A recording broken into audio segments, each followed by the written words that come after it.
किसी से ममता नहीं रखता और अहंकार भी नहीं करता, वो परम शांति को प्राप्त हो जाता है। शांति अंदर है, कहीं बाहर से नहीं। भगवान अंदर है, बाहर खोजो तो ढूंढते चले जाओ। कहां चाहे जहां चले, बैठ जाओ, राधा राधा जपो, अंदर ही से पर्दा हटेगा। अंदर ही से त्रिगुण का पर्दा हटा, योग माया का पर्दा हटा, भगवान का साक्षात्कार हुआ।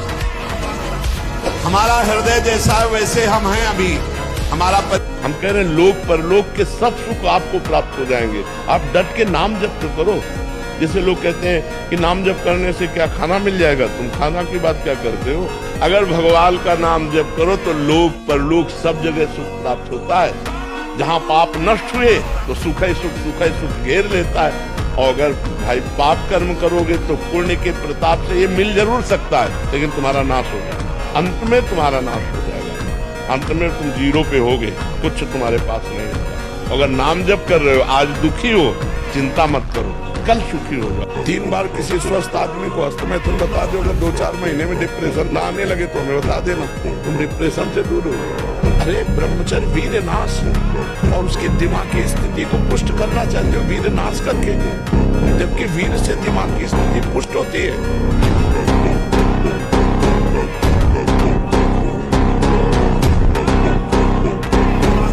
अगर आप ठीक नियम से चलेंगे तो 6 महीना लगेंगे आपको उसको कवर करने में, 6 महीना लगेंगे।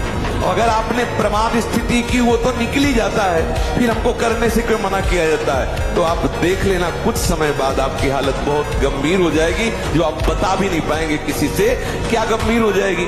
आप ऐसे ही साधारण क्रियाओं में ब्रह्मचर्यहीन हो जाएंगे, ऐसे ही छुएंगे वैसे आप ब्रह्मचर्यहीन हो जाएंगे। परमात्मा प्राप्ति, लेकिन जीने के लिए, सुखमय जीवन व्यतीत करने के लिए अच्छा खाना भोगना, ये सब तो होना चाहिए।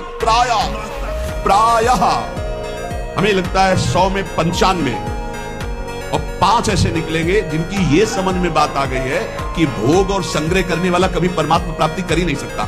और वो भगवान के वचन है, भोगैश्वर्य प्रसक्ता नाम तयापहृत चेत शाम व्यवसायत्मिका बुद्धि समाधो न विधीयते।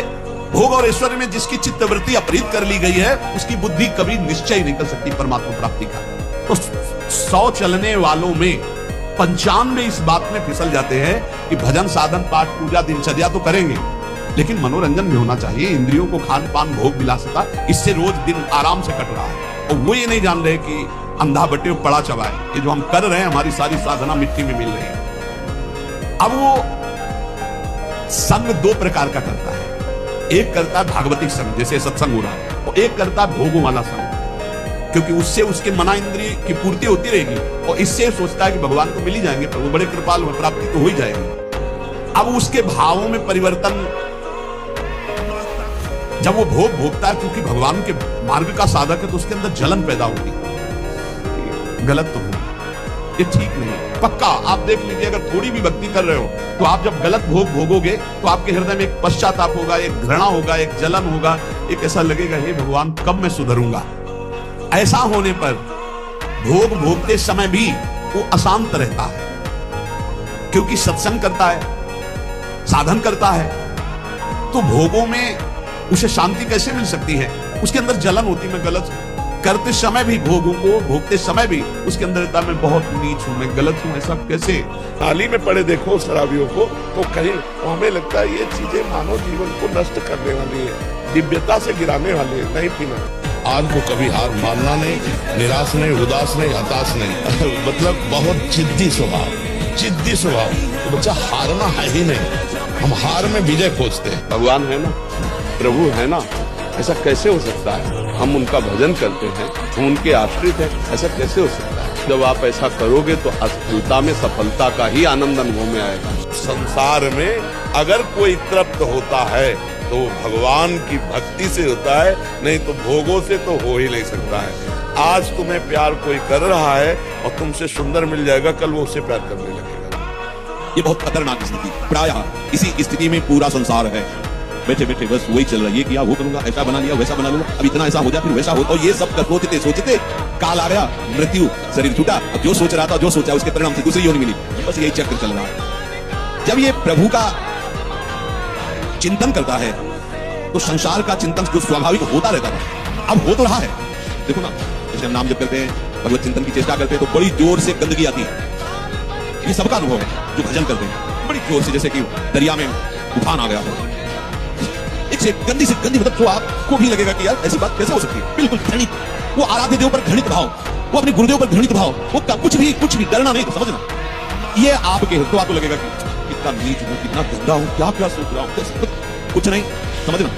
बिल्कुल तटस्थ भूमिका होनी चाहिए। मैं थोड़ी सोचूं गंदी नाली की कीड़े की तरह मन इंद्रिया भोगों में रहे, अभी गंदगी के बिल्कुल तटस्थ। अरे मैं प्रिया के लिए क्या सोच रहा हूं, मैं लालचू के लिए क्या सोच रहा हूं, मैं गुरुदेव के लिए क्या, बिल्कुल नहीं। ये बेईमान लोग हैं, ये हमको भयभीत करेंगे, हमारी निष्ठा बिगाड़ेंगे, हमारा भाव बिगाड़ेंगे, बिल्कुल नहीं मानना। ये हम बहुत खूब अनुभूत सोची समझी बात करें, कुछ साधकों से मिली हुई बात। ये अपने आराध्य देव पर ही गलत भाव कर लेगा, ये अपने गुरुदेव पर भी गलत भाव कर लेगा। आपको डरना नहीं है, ये किसी भी तरह से आपको हटाना चाहता है। जहां आप भगवत चिंतन में लगे, आप भगवत चिंतन आपके हृदय में आए हुए या बसे हुए या पुराने संस्कार सब मिटाएगा।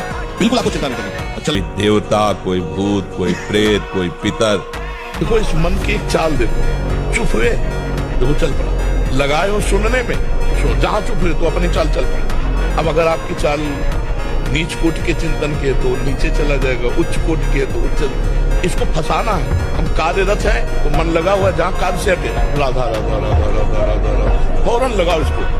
फिर कार्य में लग गए, फिर भूल गए, कोई बात नहीं, फिर याद आया, फिर राधा राधा राधा राधा, इसको देखो लगाओ तो आनंद आने लगेगा। नहीं, ऐसा चिंतन करता बहुत ही दुष्ट है। ये गंदी बातें पकड़ लेगा और अच्छी बातें पकड़ेगा। उसको अच्छी बातें जबरदस्ती पकड़ाना पड़ेगा, और अच्छी पकड़ लिया तो जीवन मुक्त हो जाएगा।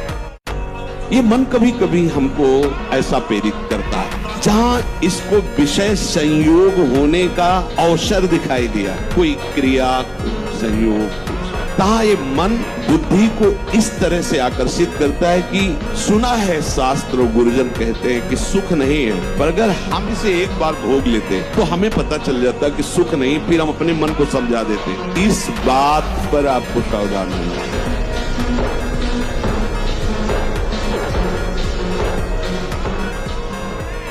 आपकी स्थिति है, आपने अपने आप को खोखला कर दिया।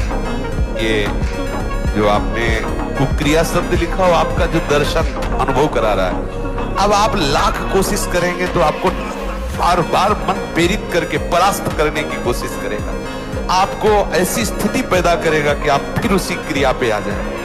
पर एक बार हिम्मत करके आपको जलना होगा, तभी आप बलवान हो सकते हैं। बिल्कुल ठीक समझना, नहीं आपके आंतरिक बल को नष्ट कर दिया इस क्रिया ने, इस व्यसन ने आपको नष्ट, अब आपको बलवान आप पुनः वैसे हो सकते हो।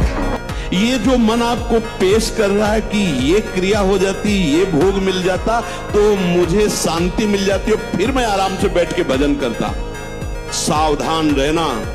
ये दुश्मन आपको प्रलोभन में फंसा कर ऐसे दल, जितना आप जल पी सकते हैं उस जल को आप हल्का सा गर्म करवाइए अपने माता पिता से, जो भी आपकी सेवा में हो, या अगर आप स्वयं कर सकते हो तो स्वयं हल्का सा। अगर 500 ग्राम पी जाए तो और अच्छी बात है, और इससे ज्यादा पी जाए तो अच्छी बात है। वज्रासन में बैठना आता है, इससे बैठकर जल पिया जाए, ये आपके ब्रह्मचर्य की रक्षा करेगा, कब्ज नहीं होने देगा और आपके मस्तिष्क की गर्मी को ठंडा करेगा। ऐसे वज्रासन में बैठकर धीरे धीरे 5 या 10 मिनट में जल पिया जाए, एकदम न पिया जाए। गिलास में लेकर के 500 ग्राम जल धीरे धीरे उसको पिया। अगर आप किसी भी तरह प्रमाद स्थिति करते हैं और 6:30 बजे तक सोते हैं तो संशय है आपके ब्रह्मचर्य नहीं रह सकते। ब्रह्मचर्य जो शास्त्र और शास्त्रवेत्ता महापुरुषों ने अनुभव किया, 4 से और 6 बजे के बीच में जो शयन करता है ब्रह्मचर्य हो ही नहीं सकता, ब्रह्मचर्य रह ही नहीं सकता।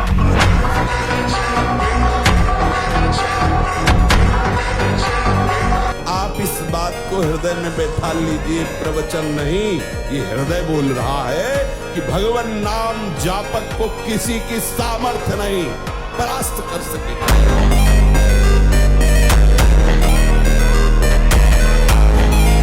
अगर आप कहीं हार में निराश हो गए तो ये मार्ग लड़खड़ाने लगेगा, बिल्कुल नहीं लड़खड़ाना। आप लोगों को तो रोज सत्संग मिल रहा है, अपने को तो ऐसा भी सौभाग्य नहीं था कि सत्संग रोज मिले।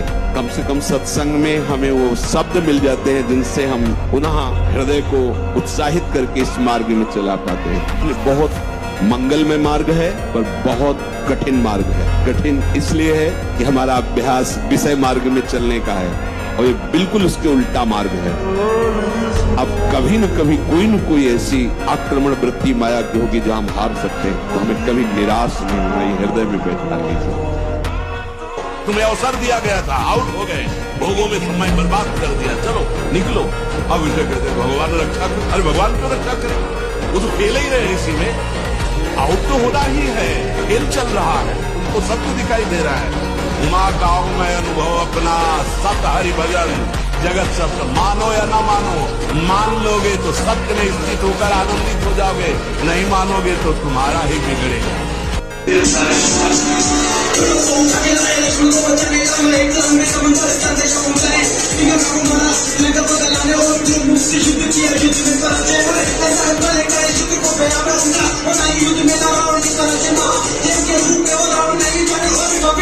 श्री राम की कृपा से